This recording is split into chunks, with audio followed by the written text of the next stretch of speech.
Ya, Mommy semuanya di rumah, di video kali ini saya akan share seputar 3 tipe orang dalam mengobrol. Khususnya seperti kita-kita nih, para emak-emak, para bunda-bunda, para mommy semuanya di rumah.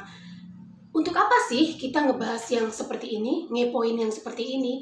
Paling enggak, Mom, dengan tahu tipe-tipenya kita bisa menilai nih diri kita masuk dalam tipe yang mana ya?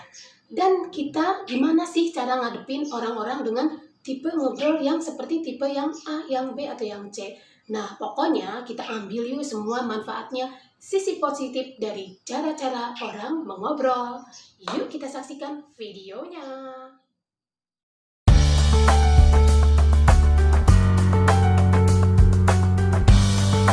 Hai, Assalamualaikum. Halo Bunda dan Happy Mom semua di rumah. Gimana nih kabarnya? Semoga saja semuanya selalu sehat ya, menjalani hari-hari penuh dengan semangat. Tapi seperti biasa Mom, jangan lupa like dulu dan juga subscribe di my channel. Oke Mom, biar nggak kebanyakan cincong, langsung kita bahas aja ya satu persatu dari 3 tipe cara orang dalam mengobrol. Nah, tipe yang pertama kita sebut saja tipe A, yaitu tipe agresif. Nah, biasanya Mom, tipe agresif seperti ini ketika mengobrol, isi pembicaraannya itu atau konten pembicaraannya itu suka-suka dia Mom. Jadi saat dia sedih, dia curhatinlah kesedihannya. Saat dia pusing, dia ungkapinlah kepusingannya. Saat dia punya info, dia omonginlah infonya. Saat dia gembira, dia ungkapinlah kegembiraannya. Pokoknya ciri-ciri orang dari tipe A ini biasanya isi pembicaraannya tuh suka-suka dia, apa yang dia pengenin, apa yang dia kehendaki. Nah, itulah yang dia obrolkan. Gak peduli sekitar apakah orang lain itu suka dengan obrolan dia atau enggak. Yang penting dia mengungkapkan seluruh isi hati atau isi pikirannya untuk ngobrol seperti itu. Nah, Mom, ada ciri-ciri lain, yaitu cara menyampaikan obrolan di tipe seperti ini. Biasanya tuh orangnya kalau lagi ngomong terus.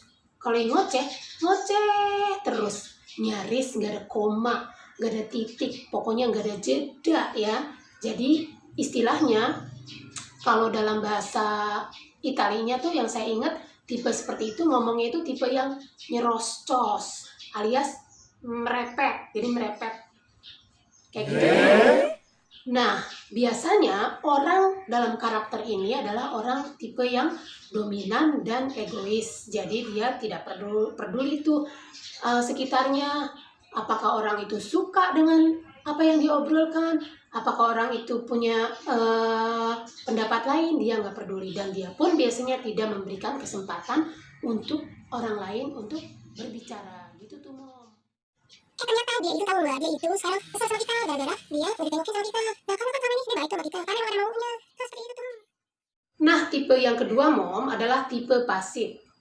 Tipe pasif ini biasanya ketika dalam sebuah kelompok ngobrol atau ngobrol dengan satu lawan ngobrol, biasanya dia itu tidak pernah lebih dulu membuka percakapan atau tidak pernah atau jarang mengemukakan pendapatnya. Dia lebih banyak diam. Misalnya ada dalam sebuah lingkungan ngobrol, dia pun cenderung pasif atau tidak aktif. Nah, biasanya tipe-tipe seperti ini adalah tipe yang memang pemalu ataupun kurang percaya diri. Jadi dia hanya akan berbicara ketika lawan bicaranya atau teman-temannya yang di dalam sebuah grup mengobrol itu bertanya pada dia. Itu pun kadang jawabannya itu kurang aktif, responsif. Biasanya orang tipe-tipe seperti pasif seperti itu. Tapi ada juga sih Bun, orang yang pasif bukan karena rendah diri atau karena pemalu ya.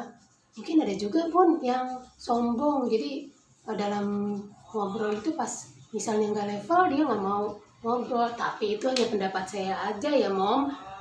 Yang ini nih nggak usah dicatat. Ini cuma pendapat pribadi yang belum tentu objektif. Jadi kalau menurut kamu sendiri mendingan kemana? Kita mending di pantai atau ke pegunungan? Saya sih ikut aja. Nah terus kan kamu ada di situ tuh. ngeliat kejadiannya, gimana tuh menurut kamu? Siapa yang Nggak salah? tahu tuh, saya juga nggak paham.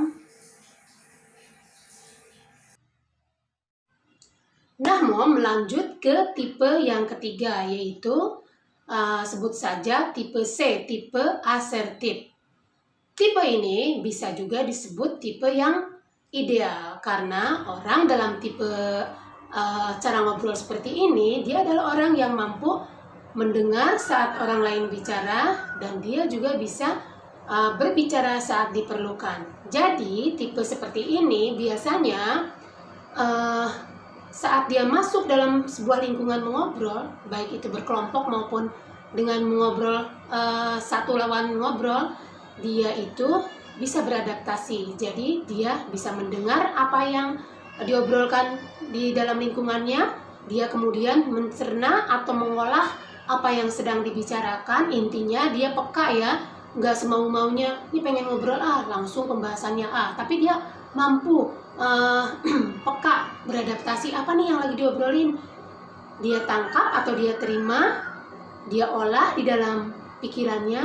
Nah, ketika dimintai pendapat atau saat dibutuhkan dia untuk mengobrol atau berbicara, maka dia pun berbicara. Jadi tipe seperti ini bisa disebut juga tipe yang memiliki keseimbangan, yaitu ada saat dia mendengar, ada pula saat dia berbicara. Nah, itu dia, Mom, 3 tipe cara orang dalam mengobrol. Kalau Mommy di rumah kira-kira tipe yang mana nih? Nah, saya juga kira-kira jadi merasa sendiri nih, kira-kira saya ada di tipe yang mana ya? Yang A, yang B, ataukah yang C? Dan untuk menghadapi orang-orang seperti itu, aku atau saya serahkan pada Mommy di rumah nih. Kira-kira kalau menghadapi yang A bagaimana, yang B bagaimana, yang C, itu sih terserah para Mommy di rumah. Tapi kalau saya sih, kalau menghadapi orang yang tipe A yang suka nyerostos dan merepet itu, terus terang aja Mom, saya pusing sekali ya. Makanya kadang saya kalau ada orang yang seperti itu, mendingan saya pergi deh. Karena apa? Karena kita juga udah banyak kepusingan ya, ditambah ngelihat orang yang seperti itu, jadi tambah bertumpuk-tumpuk pusingnya deh. Ampun deh Mom, ampun. Nah Mom, kalau cara menghadapi orang dengan tipe B atau tipe pasif gimana nih? Nah, itu juga diserahkan pada Mommy semua di rumah, gimana cara menghadapinya. Tapi kalau saya punya saran sih, kalau memang kita punya hubungan yang dekat dengan tipe yang seperti itu, atau punya teman yang seperti itu, boleh juga tuh kita kasih masukan, usulan, dan saran. Kamu jangan terlalu pasif dong, gimana kek, ada pendapat apa kek. Mungkin dengan kita support setiap hari, kita kasih masukan, siapa tahu sedikit demi sedikit ada perubahan. Soalnya kan kadang gimana ya kalau menghadapi orang yang pasif itu. Saya pernah tuh ya, ada punya temen, saya udah sangat ekspresif sekali. Kamu gimana nih? Nanti jadi nggak pergi ke sana? Itu kan tempatnya bener-bener deh Instagramable banget. Kalau nggak ke sana nggak rugi. Nah, saya sudah demikian ekspresif seperti itu. Dia jawabnya malah, aduh gimana ya? Soalnya kayaknya nggak bisa deh. Nah, itu tuh saya tuh kalau kayak gitu ya, gemes deh rasanya tuh. Nah, kalau cara menghadapi orang dengan tipe yang ketiga atau tipe asertif, nah kita bersyukur banget, udah mudah banget tuh, karena orang seperti itu sudah mampu tuh bagaimana dia mendengar, kapan dia berbicara. Jadi dia punya prinsip saat memberi, saat menerima. Kayak judul sinetron zaman baheula deh kayaknya tuh. Dan kalau saya pribadi, saya sih pengennya belajar untuk menjadi tipe yang ketiga, yaitu tipe yang punya keseimbangan. Oke Mom, sampai di sini dulu videonya. Bila ada manfaat bisa diambil, bila ada kekurangan mohon dimaafkan karena ini hasil pengamatan pribadi. Terima kasih sudah menonton. Sampai jumpa lagi di video berikutnya.